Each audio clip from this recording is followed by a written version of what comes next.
palavra é sua. Amém.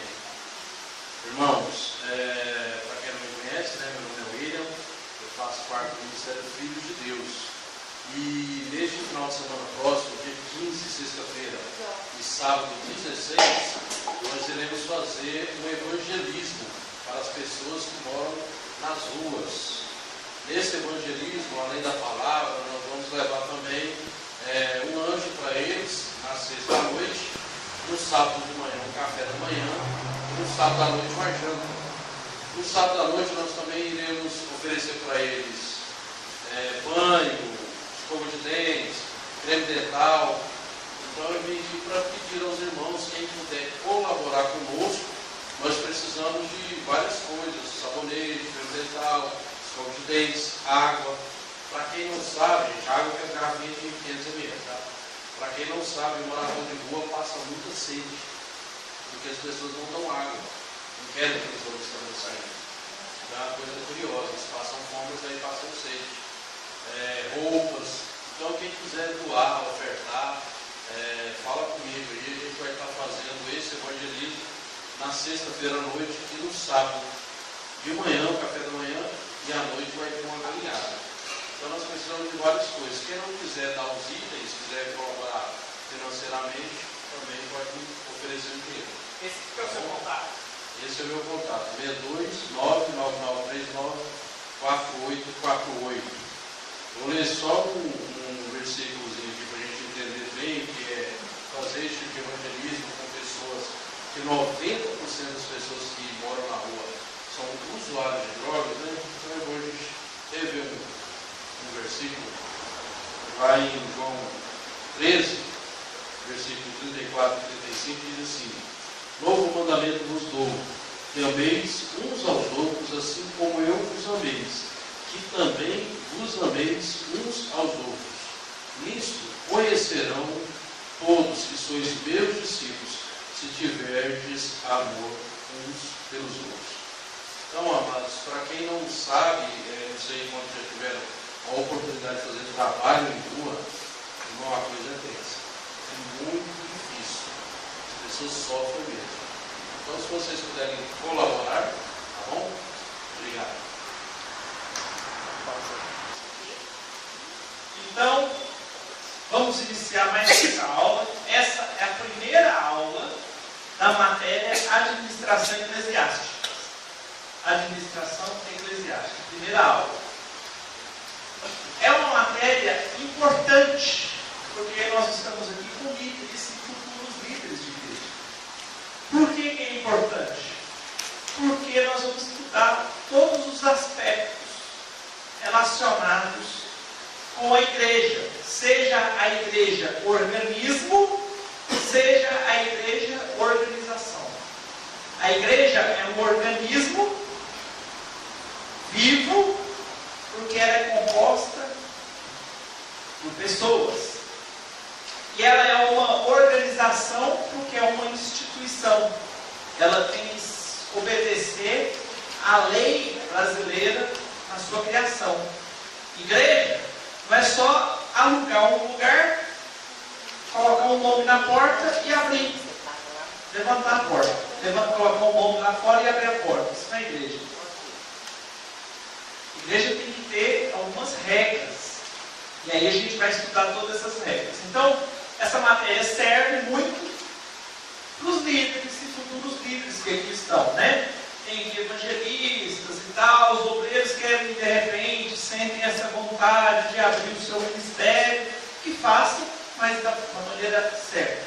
Talvez hoje, na atual conjuntura do Brasil, que existe o princípio da liberdade religiosa, e é um princípio que é levado muito a sério pelo Estado brasileiro, que é um Estado laico, que diz que o Estado não vai interferir na religiosidade das pessoas, parece que fez com que as igrejas começassem a disseminar e a pulverizar de uma tal forma que virou bagunça. Tem um monte de igrejas que seguem as regras. Ah, tem que seguir as regras? Tem, porque a Bíblia fala, em 1 Pedro, que nós temos que seguir as leis das nossas autoridades. Porque se eu tenho uma lei de uma... E, aliás, até Jesus nos ensinou. Certa vez, perguntaram para Jesus, olha, César está querendo que a gente pague imposto. É uma questão de cidadania. Perguntaram para Jesus sobre uma questão de cidadania e de lei local. O que Jesus respondeu? Não, pagar imposto. Pagar imposto, vamos sonegar imposto. Foi assim que Jesus respondeu? Dai a César o que é de César. Se está na lei falando que tem que pagar tributo, então que pague tributo. Se está na lei falando que tem que ter um estatuto registrado com CNPJ, então porque senão vira bagunça. Então essa matéria a gente vai estudar a organização enquanto instituição civil religiosa, inclusive como abrir uma igreja, criar o estatuto, criar o regimento interno, ato de fundação, ato da Assembleia Geral Ordinária, ato de Assembleia Geral Extraordinária, tudo isso eu vou ensinar para vocês. E aí vocês têm essa vantagem, porque além de professor de teologia, eu sou advogado.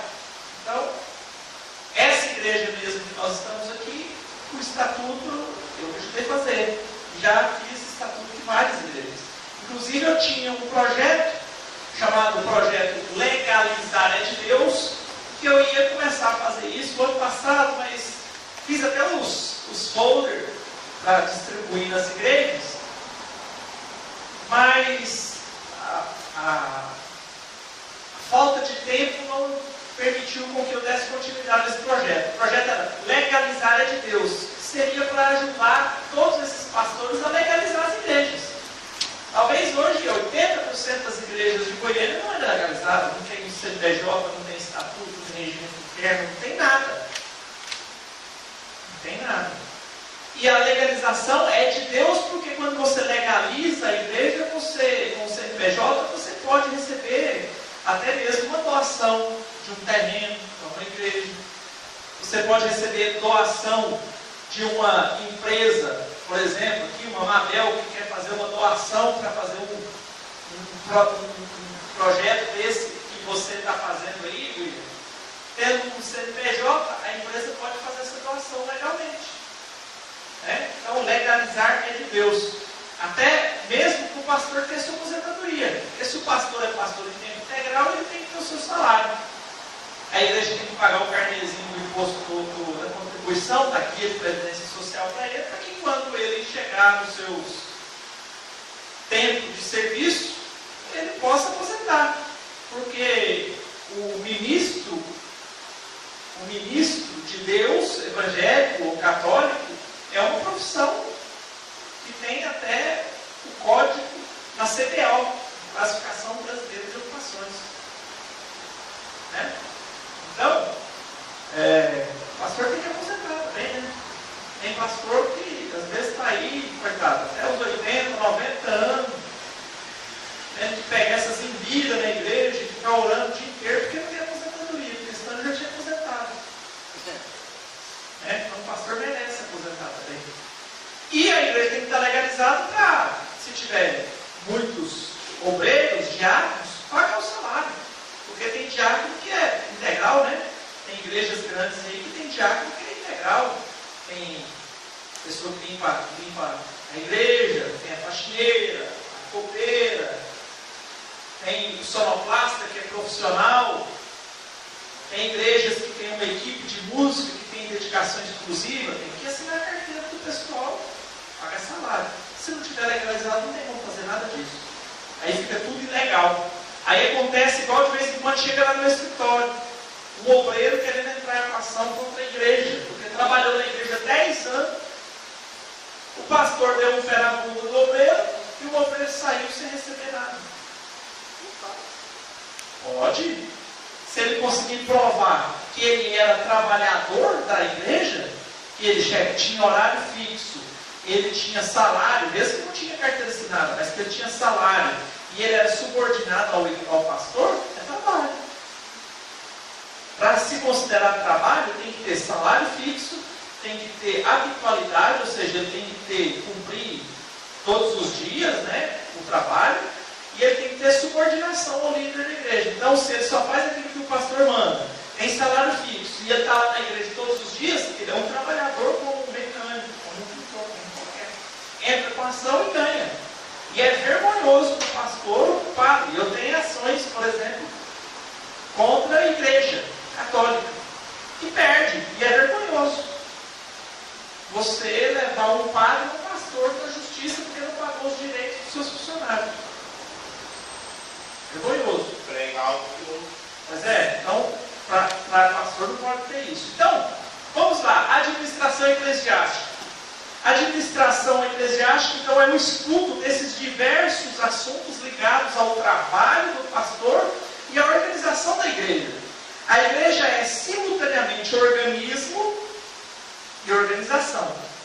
É o povo de Deus organizado num tríplice aspecto: espiritual, social e econômico. Tem que ter o econômico, porque se não tiver o econômico, quem paga energia? Quem paga água? Quem paga o pastor? Tem que ter o econômico.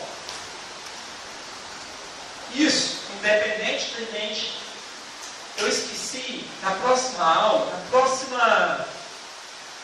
domingo, vocês me lembrem, quem não tem o livro, me manda uma mensagem no grupo, no domingo à noite, ou no domingo no final da tarde, para me lembrar do livro, que aí eu vou colocar o livro no carro, aí eu vou trazer o livro. Quem é que não tem o livro? 1, 2, 3, 4. Eu vou trazer o livro, e aí depois vocês compram lá na internet. Tá? Eu trago o livro para vocês. Independentemente da minha posição, de que, veja, a minha posição, de que depois do Novo Testamento, o cristianismo não era para ter esse tipo de igreja fixa. A igreja é cada um. A igreja é móvel, é ambulante, é sobre duas pernas, mas já que tem, a gente tem que tomar conta. Esse tipo de igreja que a gente tem aqui hoje, fixa, com cadeirinha, enclausurada entre quatro paredes, foi instituída por Constantino, século IV. Até o século IV, a igreja era pé 2.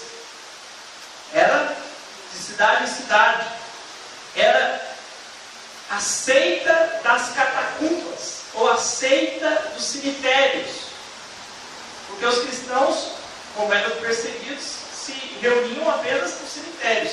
A não ser até meados do primeiro século, em que os cristãos judeus, ou os judeus messiânicos, ainda tinham condições de se reunirem nas sinagogas. Depois que começou a perseguição violenta, depois do ano 70, aí nem nas sinagogas eles puderam mais se reunir. Mas eles se reuniam era de casa em casa, era onde dava, casas escondidas. Mas já que hoje tem isso aqui, eu até brinco no livro, falo assim, Jesus nunca quis isso, mas já que tem, a gente tem que dar conta do serviço, né? Já que está aí, a gente tem que dar uma solução. A gente não pode simplesmente fechar as coisas e virar as costas. Já que tem, a gente tem que dar uma solução. Administração eclesiástica sob o ponto de vista bíblico. Em muitos casos, a Bíblia tem sido citada por sua demonstração de princípios administrativos. E a gente vai ver muitos deles. Um dos exemplos mais notórios é a linha de autoridade estabelecida por Moisés. Essa linha de administração foi a orientação direta de Jetro sobre Moisés. Vamos ver lá em Êxodo capítulo 18, versículo 13 ao versículo 27. Êxodo 18, 13 ao 27. Vamos ler esses versículos, do 13 ao 27, e aí depois a gente vai pensar os princípios administrativos nesses versículos, como está elencado aí na apostila. Do 13 ao 27. Então, Êxodo 18, 13 e 27. Diz o seguinte: no dia seguinte, eu vou ir lendo e parafraseando os textos. No dia seguinte, assentou-se Moisés para julgar o povo. E o povo estava em pé diante de Moisés, desde a manhã até o pôr do sol. Vendo, pois, o sogro de Moisés, tudo que ele fazia ao povo, disse: que é isso que faz ao povo? Por que te assentas só e todo o povo está em pé diante de ti desde a manhã até o pôr do sol? Vamos aqui, ó. Imagina a cena. Vamos construir a cena. Lembra a quantidade de gente que saiu lá de Êxodo? A gente estudou Êxodo. Lembra? Quantidade de gente do Egito. Só de homens era mais de 1.500.000, 400.000. Se contasse mulher com menino, tudo era gente. Babu. 2, 3 milhões. Goiânia tem 1.400.000 ou 1.600.000? 1.400.000. É quase o dobro da população de Goiânia. Imagina a cena. Moisés, eles se reuniam da seguinte forma: tinha o tabernáculo, ficava no centro, e as tribos reunidas em volta, como se fossem mini cidades. A gente está falando de milhões de pessoas. Moisés sentado numa pedra, provavelmente no monte, para ficar mais alto e visível, e 2 milhões de pessoas sentadas. Talvez não tinha naquele momento os 2 milhões de pessoas para ser consultado por Moisés, mas o povo tinha acabado de sair do Egito, tinha um monte de questões para se decidir. Tudo quem decidia era Moisés. Abria: ah, fulano pegou meu carneiro, ah, o fulano matou minha galinha, ah, fulano. Tudo era Moisés que decidia. Ah, o filho da fulana entrou lá em casa e quebrou meu pote de água. Tudo era Moisés que decidia. Aí você imagina a cena. Moisés sentado, vamos chutar por pouco, por baixo, 100.000 pessoas ali, para ser consultado por Moisés. Você acha que pegar a fila do INSS aqui é tranquilo? Lá, debaixo do sol, do deserto. Aí Jetro falou assim: Moisés pirou na batatinha. Tá doido, velho. Senta debaixo do sol e põe o povo em fila para vir consultar. Pirou na batatinha, tá doido. Vocês imaginam a cena? Ia dar certo isso? Cada um que chegasse com uma quesila lá, com um problema com Moisés tinha que analisar. Não faz isso. Não, só dá uma surra nesse menino. Não, devolve a galinha. Não ia dar certo isso. Seguindo, respondeu Moisés a seu sogro: é porque o povo me vem a mim para consultar a Deus quando tem alguma questão. Vem a mim para que eu julgue entre um e outro e lhes declare os estatutos de Deus e suas leis. Então, tinha problema entre eles e ela perguntava a Moisés: e aí, o que a gente faz? Eu imagino as coisas que Moisés escutava, né? Aí o sogro de Moisés, versículo 17, porém ele disse: não é bom que faz. Eu não acredito que o sogro tenha falado para ele desse jeito, né? O sogro tinha uma certa intimidade, né?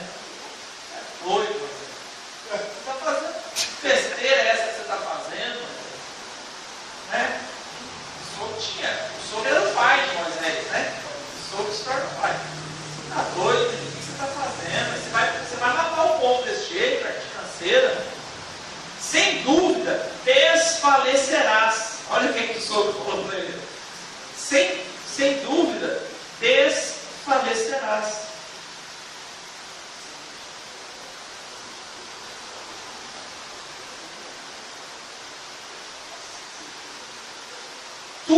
Tanto tu como este povo que está contigo, pois isso é pesado demais para ti. Tu só não podes fazer.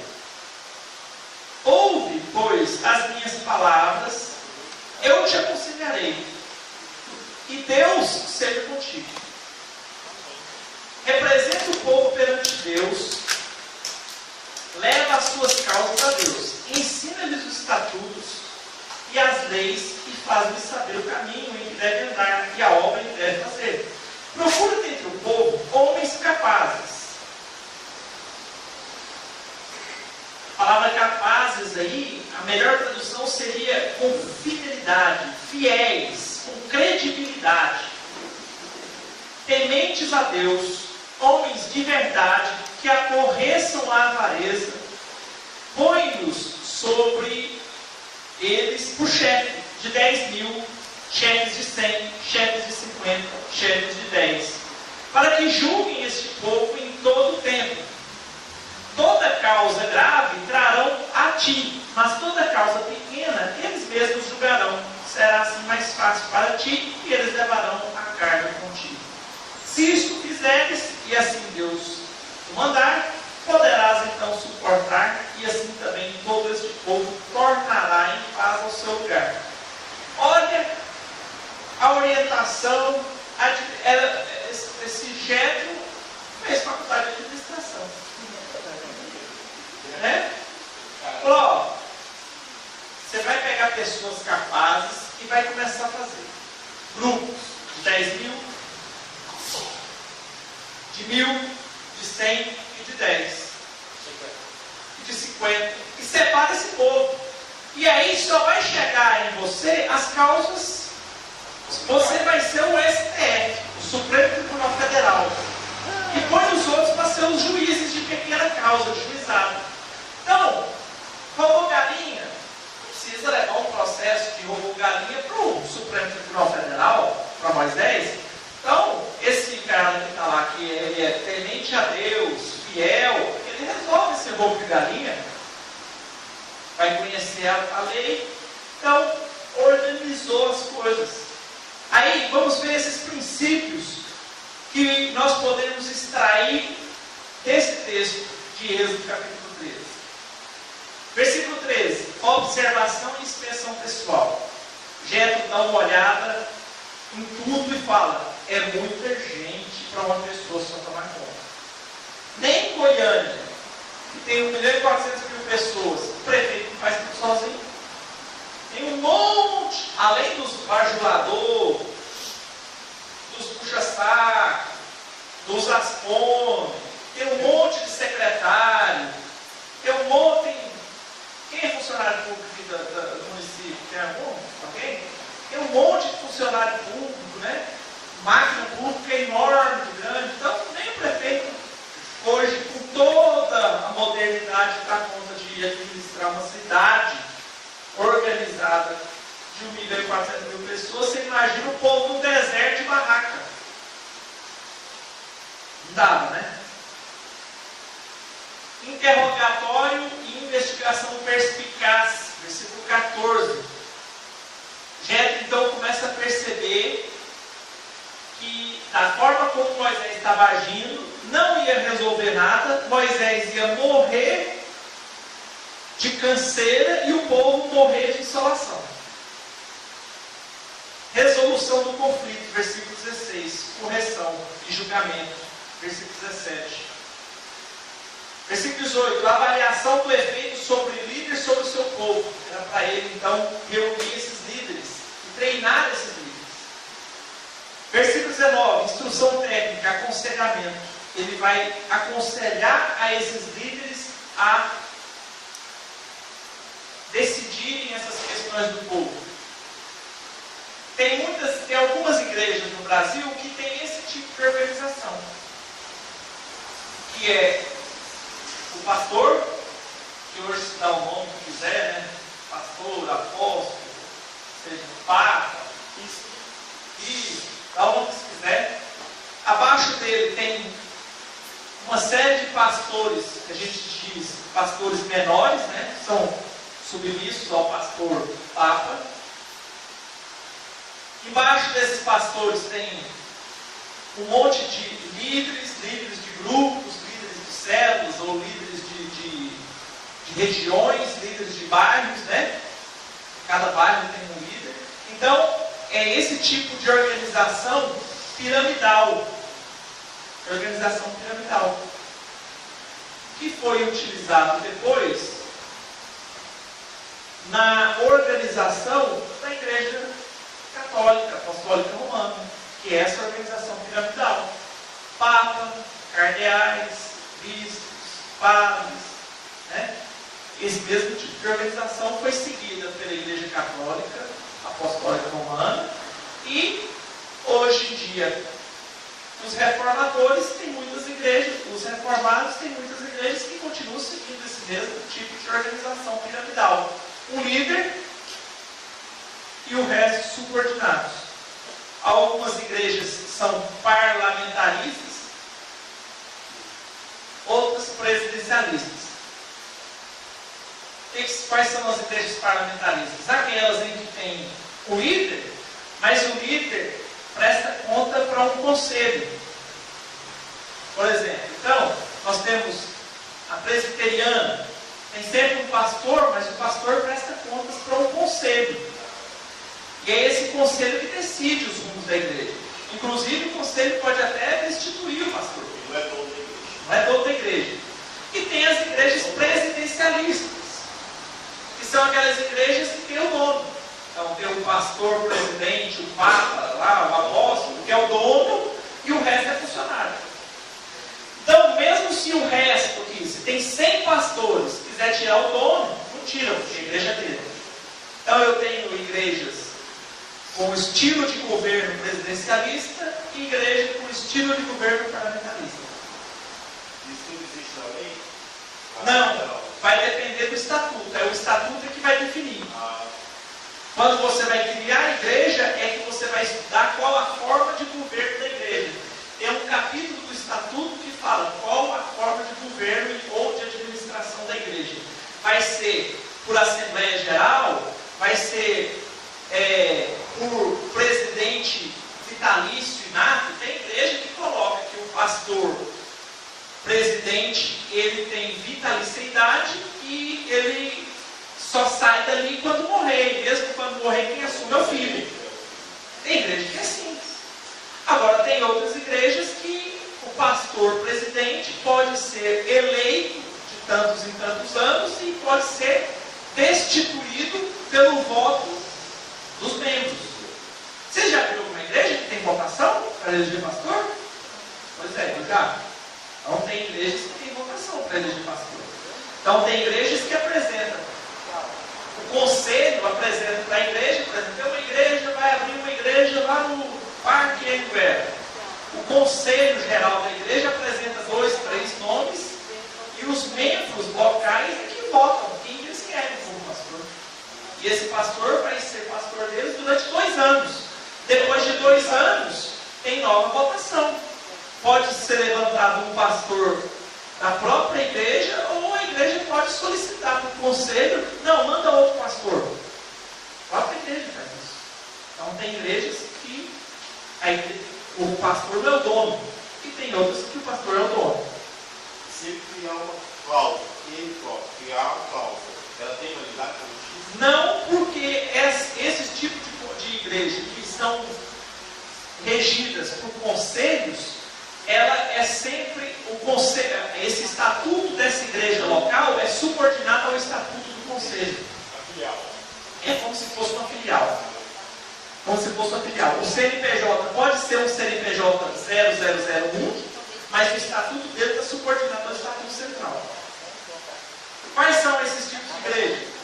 Presbiterianos, batistas, cristã evangélica. São igrejas que têm o seu conselho nacional, regional, o estatuto todo obedece a esses conselhos regionais e estaduais, mas cada igreja pode até ter o seu regimento interno, mas segue o estatuto. Olha, a Assembleia, porque a Assembleia misturou, porque a Assembleia hoje tem campos, né? Então, campo de Campinas, campo disso, campo da Fama, cada campo tem o seu estatuto. Não mistura. O estatuto do campo de Campinas é um, o estatuto do campo da Fama é outro, o estatuto do campo da Vila Nova é outro estatuto. Responde Aí tem a CGBAD, Convenção Geral das Igrejas da Assembleia de Deus do Brasil. Essa CGBAD é tipo um sindicato, para a gente entender, é um sindicato das Assembleias de Deus. Se você resolver abrir Assembleia de Deus, Fogo do Senhor, você pode abrir. Monta o seu estatuto, o seu ministério. Assembleia de Deus, Fogo do Senhor, Ministério Fogo do Senhor. Com 2 meses de uso desse nome, vai vir um representante da CGBAD para você pagar royalties para ele. Para você usar o nome Assembleia de Deus, você tem que pagar uma espécie de royalties. Eu estou falando royalties, mas estou falando em linguagem comum. Você tem que pagar um percentual para usar o nome Assembleia de Deus. Ou então você tira o nome Assembleia de Deus. Agora, se você quiser usar o nome Assembleia de Deus, aí você pode cadastrar a sua Assembleia de Deus, o seu ministério na CGBAD. Aí um percentual da sua arrecadação mensal vai para eles. É tipo um sindicatão. Um sindicato. Não, o geral é o... Se você tacar na internet, você vai ver. Presidente da CGBAD. É o lá do norte. Porque o OIS foi nomeado de Goiás. Aí tem regionais, né? Tem região, para cada região, para cada estado. Agora, cada ministério tem um estatuto. Pode até ser que o estatuto seja igual, porque geralmente pode ser que o advogado seja o mesmo, né? Amém. Então pode até ser que o estatuto seja igual, porque tem poucos advogados que fazem esse tipo de trabalho religioso. Então, às vezes, dá um pouquinho de folga, mas a organização é separada. O presidente do campo de Campinas não dá pitaco nenhum no campo da fama. O presidente do campo do Vila Nova não dá pitaco nenhum. Cada um tem o seu presidente. Pode até ser que o estatuto seja igual, mas cada um tem o seu presidente. Porque é o seu ministério. E tem ministério espalhado no Brasil todo. O Silas Malafaia, lá em agora eu estou sendo processado. O do Silas Malafaia tinha um nome, não é? Da Assembleia de Deus qualquer. Como é que era o nome do ministério do Silas? Tinha um nome. Então tem ministério da Assembleia de Deus. Vitória em Cristo. Vitória em Cristo, Tem Assembleia de Deus, é um nome que tem vários ministérios espalhados pelo Brasil todo. Versículo 20, ensino, regra de administração, trabalho de demonstração. O que é trabalho de demonstração? Você lembra o que Jéssica falou? Você ensina eles como fazer. Ensina eles na prática como vai fazer esse julgamento. Delegação específica, ou seja, você ensina eles depois que você faz uma delegação de função. Pastor, e aqui depois a gente tem uma matéria chamada liderança cristã. Essa a gente não vai tratar de liderança, mas pastor é um líder. E como líder a gente aprende a delegar. Pastor não é aquele que faz tudo. Quando eu tinha meus 17, 18 anos, na igreja que eu frequentava, a gente abriu uma congregação na minha casa. Começou com 5, 6, rapidinho deu 40 pessoas, a gente teve que abrir uma congregação.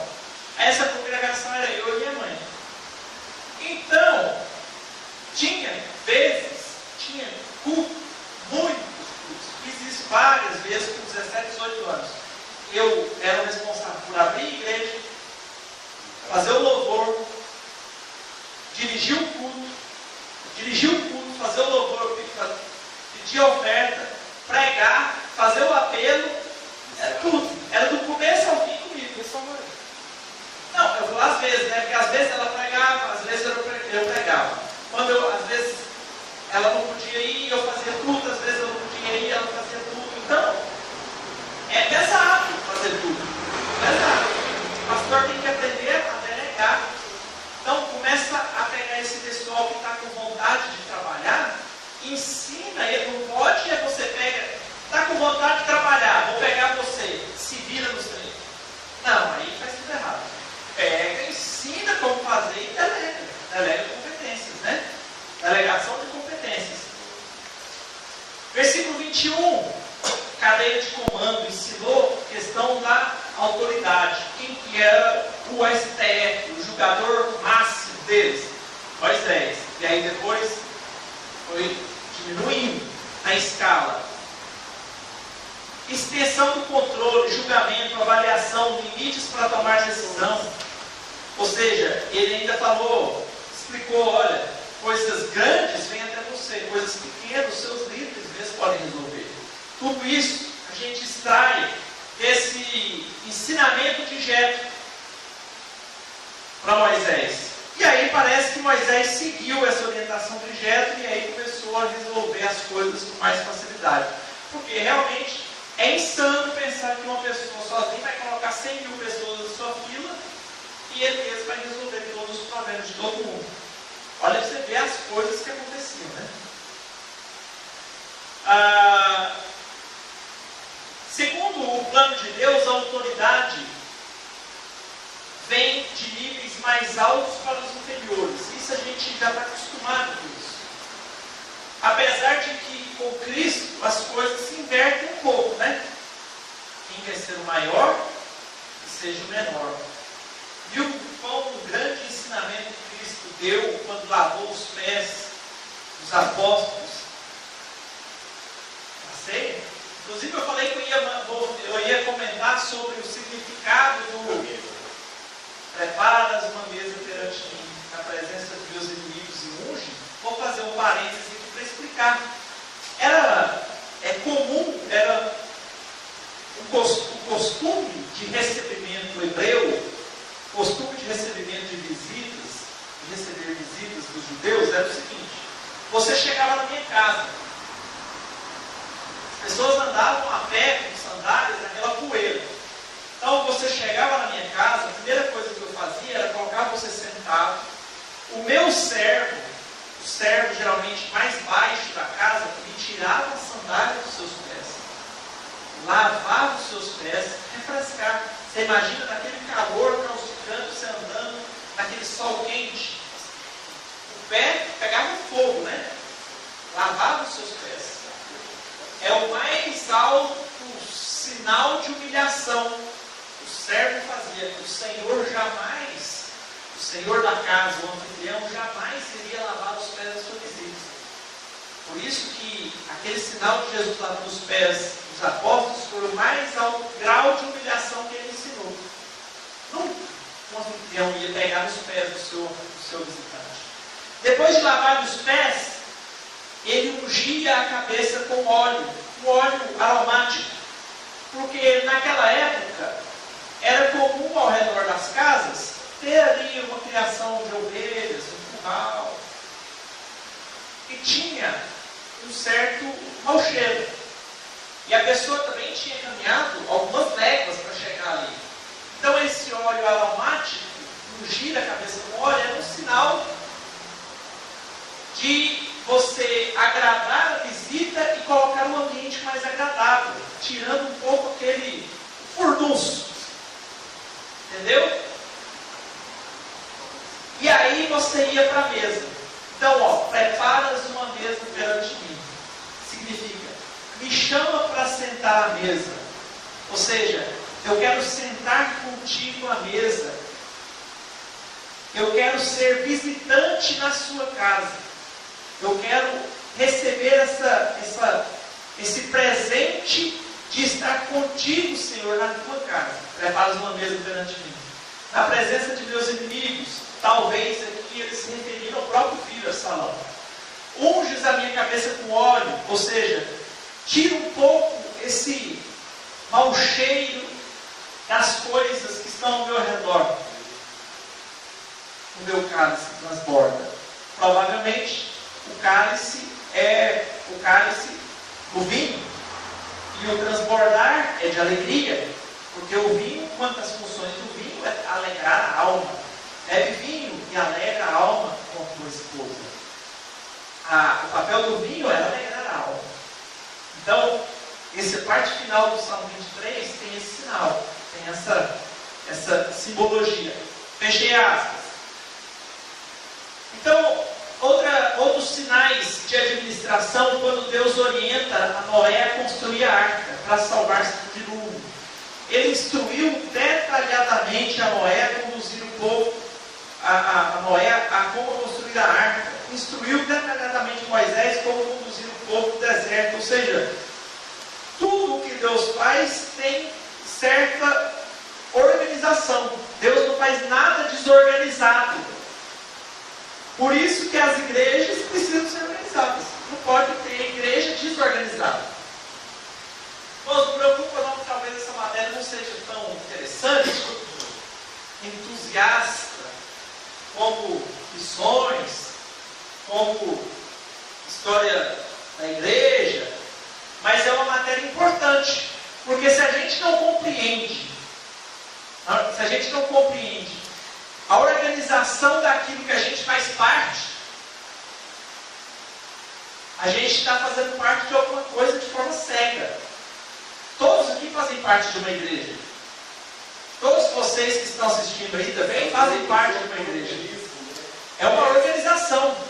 Cada um de vocês é um organismo vivo que faz parte de um organismo vivo chamado Corpo de Cristo, mas que está dentro de uma organização religiosa, chamada instituição religiosa que você joga. Se você não compreender isso, você está participando de uma instituição às cegas. Presta atenção.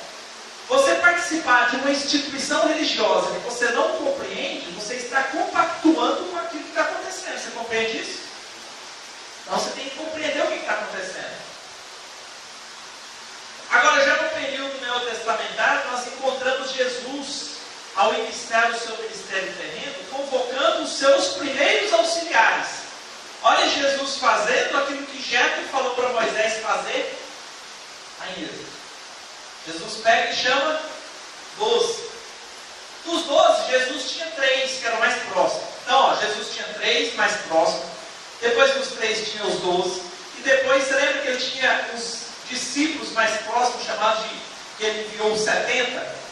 Talvez, aí, entre esses 70, Marcos, Lucas, eram mais próximos do que a multidão. Então, eu tinha a multidão, os 70, tinha os 12, tinha os 3. Olha a escala gradativa piramidal. E aí Jesus, veja só que Jesus fez com os discípulos assim como Moisés fez. Ensinou eles na prática como servir. A gente não vai ler esses versículos, que é aqueles versículos que tratam do chamamento dos 12. A gente não precisa disso, né? Quando Jesus chama os 12. Está lá na Bíblia, é só pesquisar lá. Mateus 10, Lucas 10, Mateus 6, comecinho ali de Mateus. Então, Jesus tinha os 12, tinha os 70, tinha uma estrutura também. Na igreja apostólica, ali de Atos, nós vemos que os líderes também começaram a instituir alguns auxiliares, os chamados diáconos, que foram instituídos para ajudar na repartição ali dos serviços da mesa e para ajudar as viúvas e os órfãos. Atos 6, versículos de 1 a 4, onde há a instituição dos diáconos. Veja então que esse tipo de organização tem alguns objetivos. Primeiro objetivo, simplificar o trabalho e facilitar a produção. Presta atenção numa coisa. A gente está trabalhando, vai estudar a igreja como uma instituição religiosa. Mas a gente não pode confundir instituição religiosa com supermercado. Nós vamos ver que às vezes tem pessoas confundindo instituição religiosa com supermercado. Porque uma das características da instituição religiosa, igreja no Brasil, juridicamente falando, é ter imunidade tributária. O que significa isso? A igreja não paga imposto sobre a sua renda, seus bens e seu patrimônio. Depois a gente vai ver isso. Artigo 150, inciso 5 da Constituição Federal. E aí tem gente que pensa que porque a igreja é imune publicitariamente, eu vou montar lojas dentro da igreja. E aí começa a criar um monte de lojas dentro da igreja. Fazendo justamente aquilo que Jesus condenou. Lembra? Os mercadores dentro da igreja. E olha que aqueles mercadores que estavam fazendo mercancia dentro do templo, não eram coisas alheias ao culto. Você sabe como é que funcionava aquilo? O templo de Jerusalém tinha os rituais diários. As pessoas, os judeus tinham que ir ao templo pelo menos uma vez por ano. Então, os forasteiros, os judeus de longe, na época de Jesus, existia aproximadamente 6 milhões de judeus na face da terra. Então, era muita gente visitando aquele templo. E era o principal templo. Não confundir templo com sinagoga. Depois a gente explica isso mais adiante. Mas o templo de Jerusalém, aquele templo que Jesus estava naquele momento, que ele chutou as mesas dos mercadores, era o templo de Jerusalém. E naquele templo existia, na parte de baixo do templo, algumas salinhas comerciais. Essas salinhas eram para duas coisas. Dentro do templo, só podia ser usado a moeda sagrada do templo. Era uma moeda específica para ser usada somente no templo. Então, você era um visitante, um forasteiro, um judeu, que queria dar uma oferta lá no gasofilácio. Lembra que Jesus estava lá no gasofilácio, quando a mulher colocou lá uma moedazinha? Se você quisesse dar uma oferta, você não podia pegar o dinheiro do seu bolso e colocar, porque aquele dinheiro era impuro. Você tinha que passar primeiro nessa barraquinha lá antes, trocar uma casa de câmbio. Pensa numa casa de câmbio. Trocava o seu dinheiro pelo dinheiro do templo, para você pegar esse dinheiro do templo e levar para uma oferta. Então você chegava primeiro, trocava o seu dinheiro, seja o dinheiro romano, o dinheiro do país ou da localidade que você tinha. Você trocava o seu dinheiro pelo dinheiro do templo. E se você quisesse apenas ofertar aquele dinheiro, você levava lá. Se você quisesse fazer algum sacrifício, você tinha que comprar o animal. Se fosse uma pessoa pobre, comprava uma pomba. Se fosse uma pessoa um pouco mais rica, comprava um cordeiro. Só que essa loja do lado, então de um lado tinha a lojinha das moedas, o câmbio, e do outro lado as lojinhas que vendiam os pombinhos, os cordeiros. Então você passava, cambiava aqui, pegava esse dinheiro e comprava ali o seu sacrifício, a sua oferta. Veja que o que eles estavam comercializando não era algo alheio ao culto, era algo essencial ao culto. Se a gente prestar atenção, era algo pertinente à religião judaica. Ó, se eu estou vindo de longe, não tem como eu trazer meu animal de 10 quilômetros, 15 quilômetros. Eu vou levar o dinheiro, chego lá, eu faço o câmbio, compro o animal, eu vou lá, entrego para o sacerdote e o sacerdote faz o sacrifício. Por mim, por minha família. Algo natural. Até isso Jesus condenou, disse que eles estavam fazendo a casa do pai dele casa de mercancia. E hoje, porque na lei brasileira a igreja possui imunidade tributária e não paga imposto, você entra nas igrejas, tem igreja que você entra, você tem que passar por um monte de lojas primeiro para depois você ir para a sala de templo, para a sala do culto. E aí, quando você termina o culto, é um tanto de coisa que eles te oferecem para vender. Faz anúncio, tem promoção do CD tal, promoção do CD das quantas, promoção disso, promoção daquilo. Então, e aí não tem nada a ver com o culto. Não tem nada a ver com o culto, mas estão se aproveitando da imunidade tributária para fazer mercantilismo dentro da igreja. Mercantilismo dentro da igreja. Pode confundir as coisas. Quando está vendendo outras coisas espirituais, né?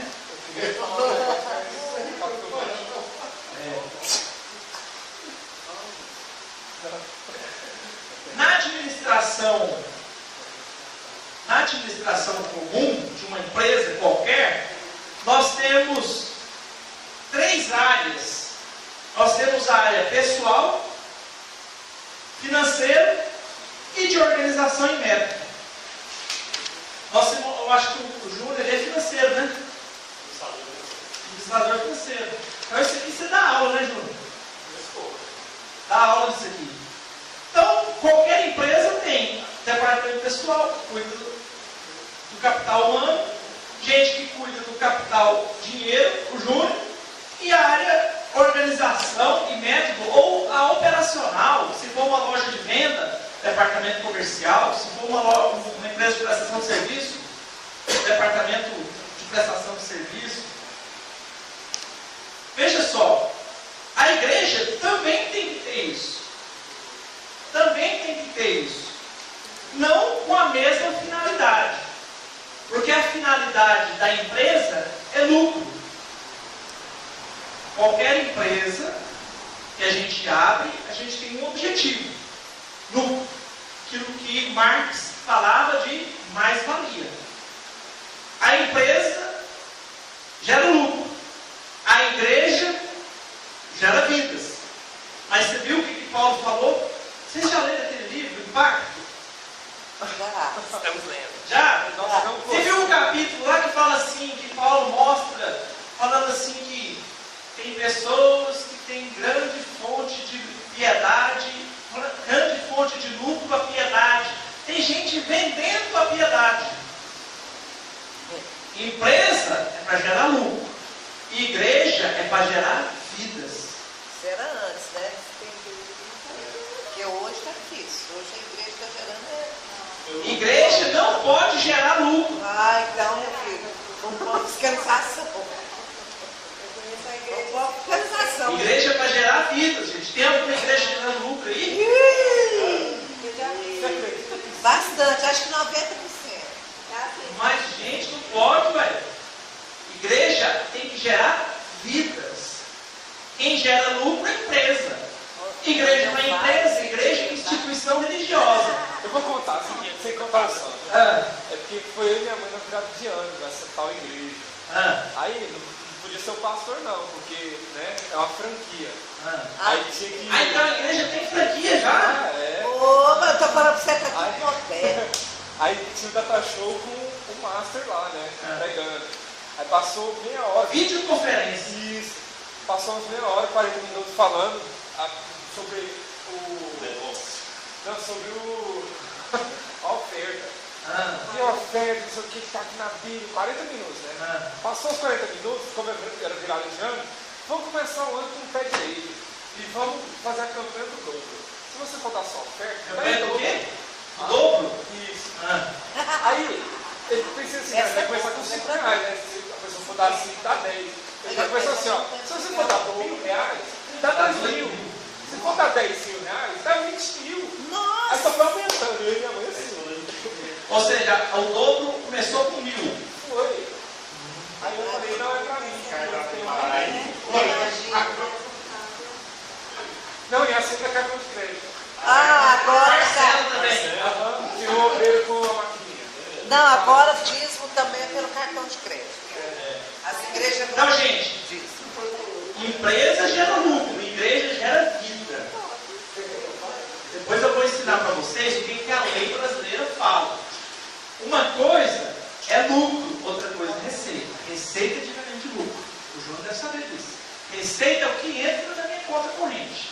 Lucro é aquilo que sobra depois de eu deduzir todas as despesas, todos os custos. E aí esse lucro na empresa tem que ser distribuído entre os sócios, porque o sócio é cotista porque ele quer participar do lucro da empresa. A igreja não pode ter lucro. Então, mas tem receita, certo? Porque a igreja tem dízimo, tem oferta e tem despesas e tem custos. Então a igreja tem que ter receita, porque tem despesas. Só que não pode ter lucro. Ou seja, aquilo que sobra não pode ir para o bolso do dono. Aquilo que sobra, chamado lucro, tem que ser reinvestido no objetivo social da instituição. Se o objetivo lá do estatuto for fazer caridade, igual o William está fazendo lá, cuidar dos drogados. O que sobra, que na contabilidade a gente chama de lucro, tem que ser reinvestido na própria instituição. Não pode ir a sobra do meu bolso. Essa é a diferença de empresa para igreja. Na empresa, o que sobra, bolso do sócio. Na igreja, o que sobra, eu tenho que criar uma creche. O que sobra, eu tenho que criar um centro de reabilitação de drogados. O que sobra, eu tenho que comprar uma Kombi para fazer o sopão da noite. Aí tudo bem, porque a igreja tem receita. Tirou-se os custos, as despesas, sobrou. Então, investe na capacitação de pessoas para cuidar das crianças durante o culto, né? Porque tem culto que não dá para assistir por causa das crianças. Então, contrata uma professora que seja capacitada, pedagoga, para cuidar das crianças. Monta uma instituição de apoio aos adolescentes, aos menores abandonados. É isso que acontece? O que sobra vai para onde? Só Jesus. Não fale, não fale. Só Jesus que sabe. Não deve sobrar não. Hã? Não deve sobrar não. Deixa sobrar, não. É só uma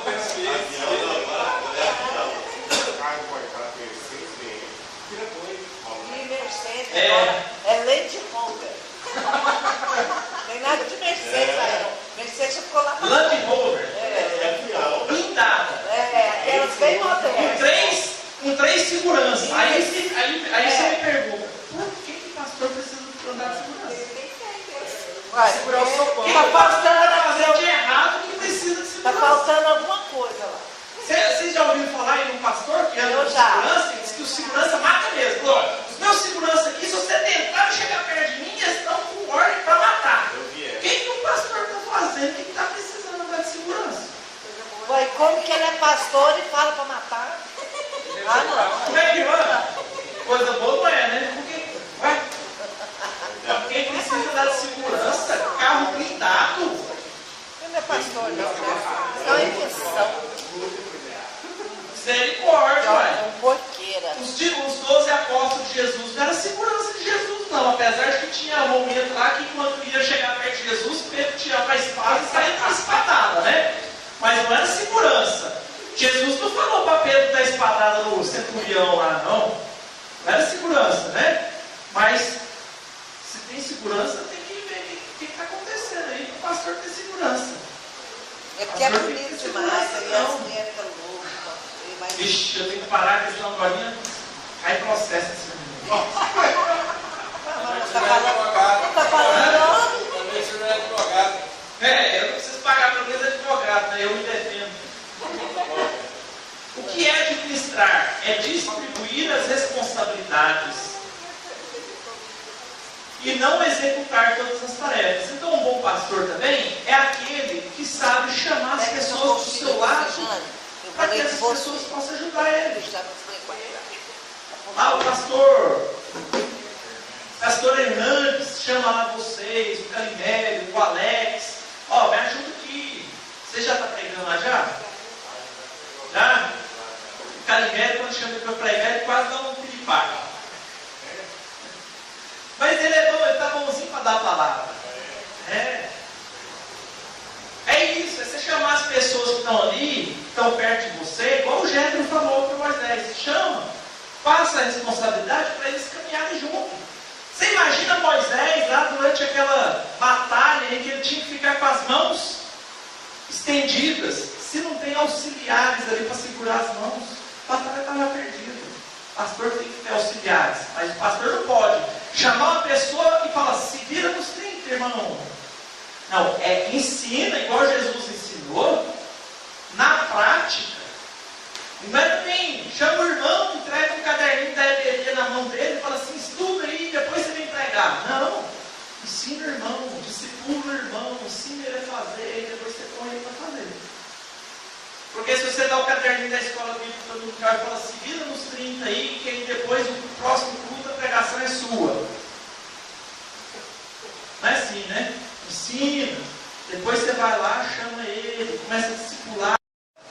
E aí depois você põe ele para fazer, para te ajudar. Administrar é, a um só tempo, prever, organizar, comandar, coordenar e controlar.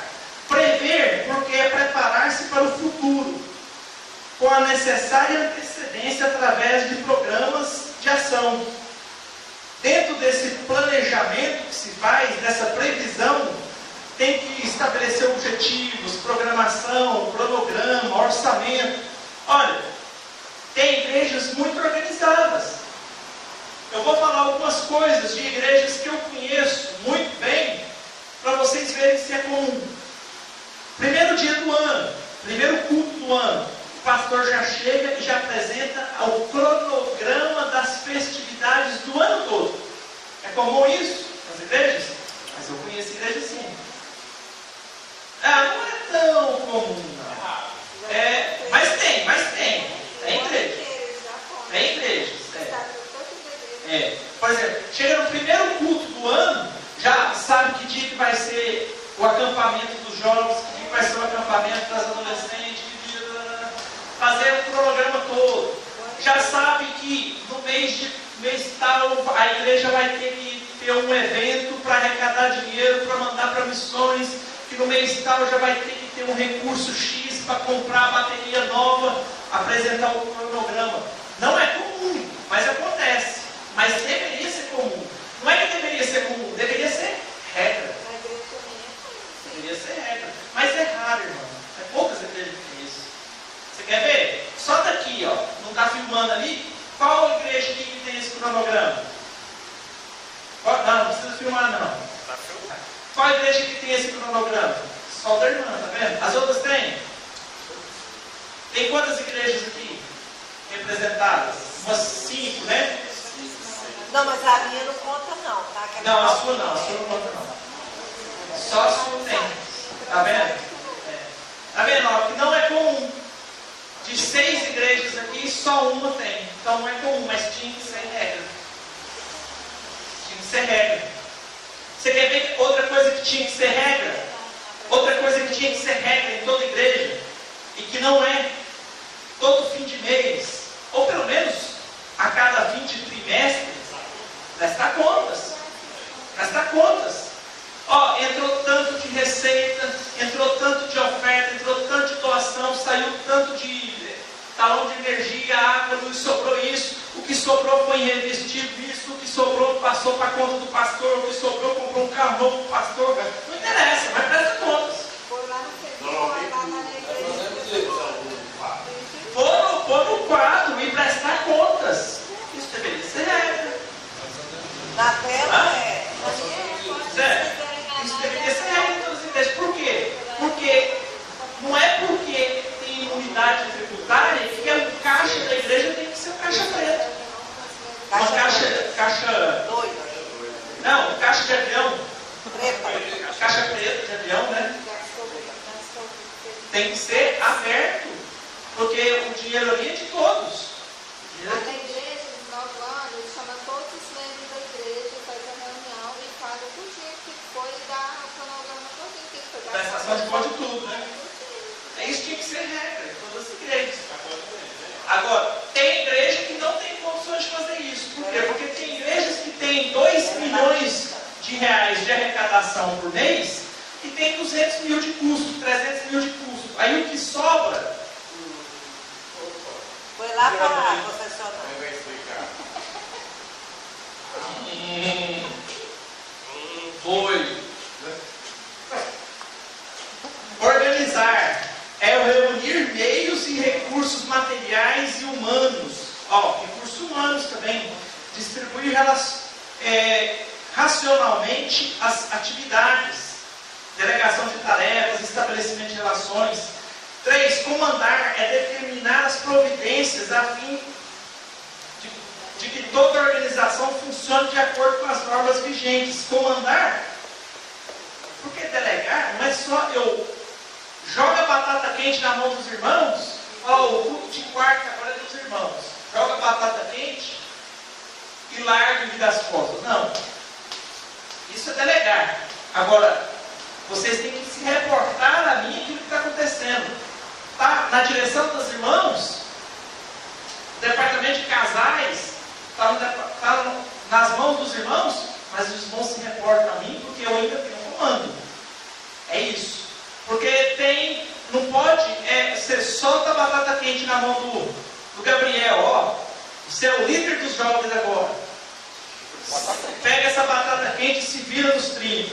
E pronto, o que você fizer está feito. É assim. Tem que ter comando. Open bar. Coordenar é manter o organismo em funcionamento homogêneo e integrado em suas diversas atividades. Então, estabelecer padrões de execução, medição de desempenho, avaliação, tudo isso a gente tem que fazer. É claro, gente, que a gente, quando está tratando de igreja, de organização, não organismo, mas essa diferença, organismo, eu estou falando de igreja, é você. Organização, eu estou falando da instituição religiosa, CNPJ, lá e tudo. Aquela que você faz parte. É claro que tudo isso é válido. Eu penso que não deveria ter nada disso. Que a igreja deveria ser lá fora, eclésia, chamados para fora, o povo lá fora, pregando o evangelho lá fora. Mas tem esse negócio aqui. Criaram isso. Criaram o tal da instituição religiosa. Então a gente tem que dar conta disso. E a gente tem que dar conta da melhor forma possível, que é organizada. Não pode ser bagunçada. Então já que tem, vamos organizar. Na Bíblia cita, né? O templo, a existência da igreja, né? Templo se refere a judeus. Foi destruído no ano 70. Por isso que quando, nesse episódio, que os discípulos falaram assim, olha Jesus, que templo bonito, olha o tamanho dessas pedras, porque estava ali no templo de Herodes, que foi reconstruído ou reformado na época de Herodes, década aproximadamente um pouco antes da virada do Annus Domini, uma década antes de Cristo. Então os judeus estavam ali, olha que coisa linda esse templo, e era um templo monumental mesmo. O que Jesus respondeu para eles? Não ficará pedra sobre pedra. E aconteceu no ano 70, o templo foi derrubado. O templo então era dos judeus. As sinagogas também dos judeus. Eram locais de reuniões. Eram mais locais políticos do que religiosos.